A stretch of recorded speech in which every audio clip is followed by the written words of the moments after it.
Hey everybody, Willsavvy here. I am so happy you could join me back in my Minecraft Forever world. We have some very exciting things on the agenda, first of which being is we are going to construct some custom terrain to help frame our log cabin that we built in our last episode, which if you haven't seen, I highly recommend checking that out. Before we really get to work on our projects for this episode, I think it's about time that we head into the nether and get the things we need to beat the game.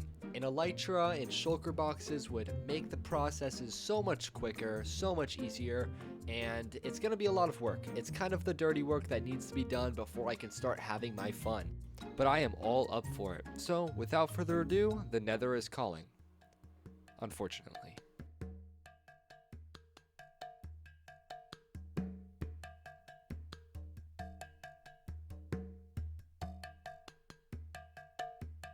I have really bad luck in the nether. I can never find nether fortresses.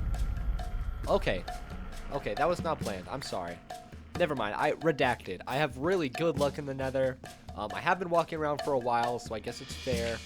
But, oh my goodness, that's actually great. That works out wonderfully.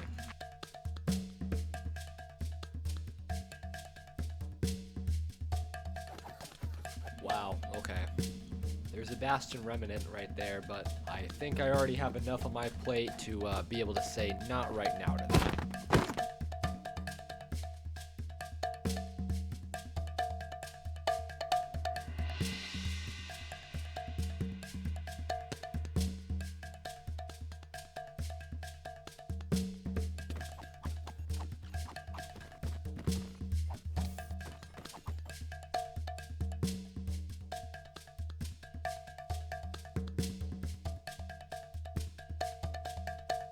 What are you doing? Are you trying to die? Boom! There's my achievement. Nice.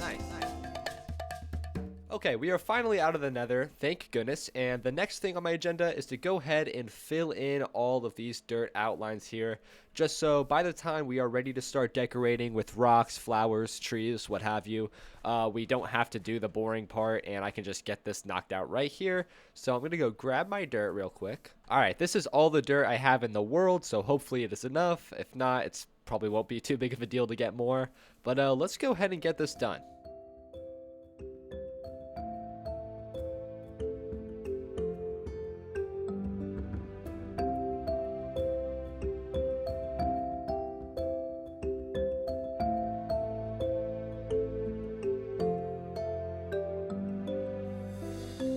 Alright, I am super glad that is out of the way. On the other hand, my shovel is about to break, so I need to do something about that, which I've already started by setting up a new crafting area over here on the porch. However, I need more levels. So I think what I need to do is find some sort of way to make a efficient but hopefully not too complicated XP farm. So maybe I'll try and find a dungeon and just set up a quick one with some water buckets and a 9x9 room. That seems to do the trick, which is exactly what I did. But first, of course, we had to find the dungeon. This cave was huge and the terrain was absolutely insane.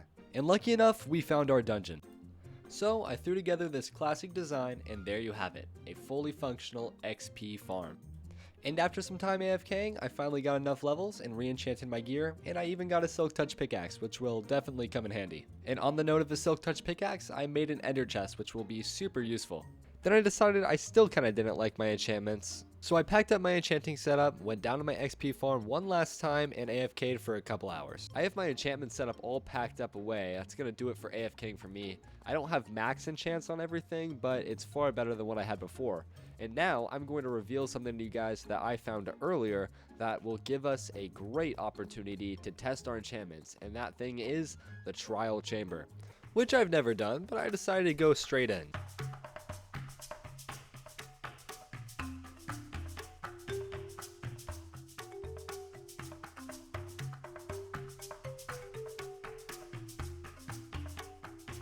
Overall though, the trial chamber's loot was a bit of a letdown, but I figured out that was my fault. Okay, so I did a little bit more research, and apparently I have to come in here when I have the bad omen effect to actually get the best loot out of this place. So that was my mini attempt at the trial chamber, but that was my experience for now. I got some stuff, so I'm happy about it. Alright, so I'm going to go ahead and make my way back to base, and then we're going to figure out what is next.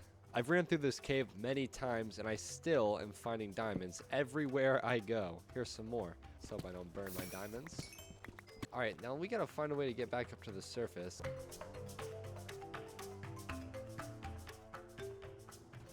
Alright, and we are back. That was kind of a fun little journey. I got to try out the trial chamber, which was interesting. Next time I do go back, I will do it the right way though. I went ahead and repaired my armor and some of my tools that were getting low, and I don't think there's much left for me to do besides go to the stronghold and just get my elytra. I've been talking about it this whole episode, and I might as well go do it. There's definitely some more things I could do if I want to, you know, get some of the tedious tasks out of the way. I kind of want to have some animals here. I missed my setup that I had over there. I got rid of it a little bit preemptively. I also want to set up some wheat fields maybe. But maybe that's not the best idea. Maybe we should just go and get this thing done. Well, I'd be lying if I said I wasn't just a little nervous, but I've done it before, so I'm sure I can do it again. The thing is, once we get this out of the way, it's kind of like the true beginning of the world, because I'll have all the resources that I truly need to really start letting loose and doing some crazy things. Alright, I have everything we need. Let's throw this first eye and see where we are going.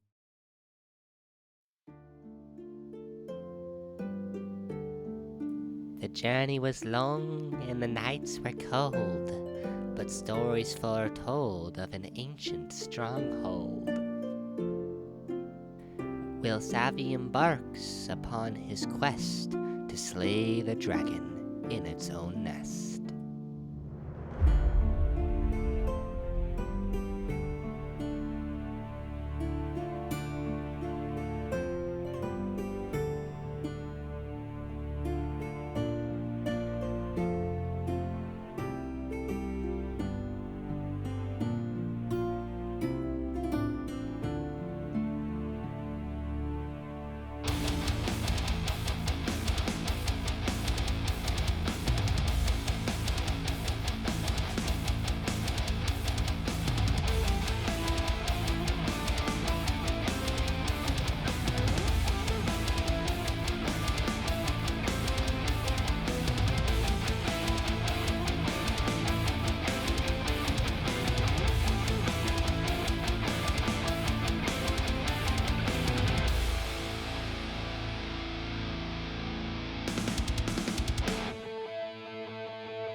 Well guys, that was such an epic journey, but I am super glad to be back in the comfort of my own home. Unfortunately, we can't stay idle for too long because we have a massive build to get to, which means we need to collect a massive amount of blocks. I am super excited to show you guys what I designed in creative mode, so I best not waste any more time. I need to go mine some blocks. So, went down to my cave and mined more stone than I could fit into a reasonable time lapse. And nearly 5,000 blocks later, I started prepping the land that we're going to build on. Just to put this project into scale, I had to extend this island to even fit it on top. Then to solve my fuel source problem, I made this lava dripstone over here so I can harvest some lava buckets. And while I smelted down thousands of blocks of stone, I terraformed a little bit more.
Well guys, that is one more build checked off the list. Obviously, by the looks of it, it is not a totally finished project. In fact, there's a lot of room for expansion, and I have a lot of big plans with this build specifically. But yeah, guys, it is a beautiful, beautiful project, and I think it looks great over in the horizon. Obviously, we have a lot of terraforming to do here, and decorating and all those things. Unfortunately, I don't know if I'm gonna be able to get to that in this episode because sounds like excuses to me. So I decided to finish what I'll call phase 1 of the terraforming process. First, some final touches with the shape of the terrain. Then I began working in some cliffs into the sides of the hills.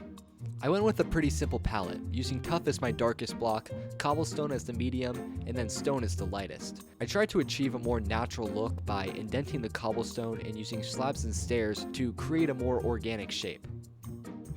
I went ahead and repeated that process around the rest of the build.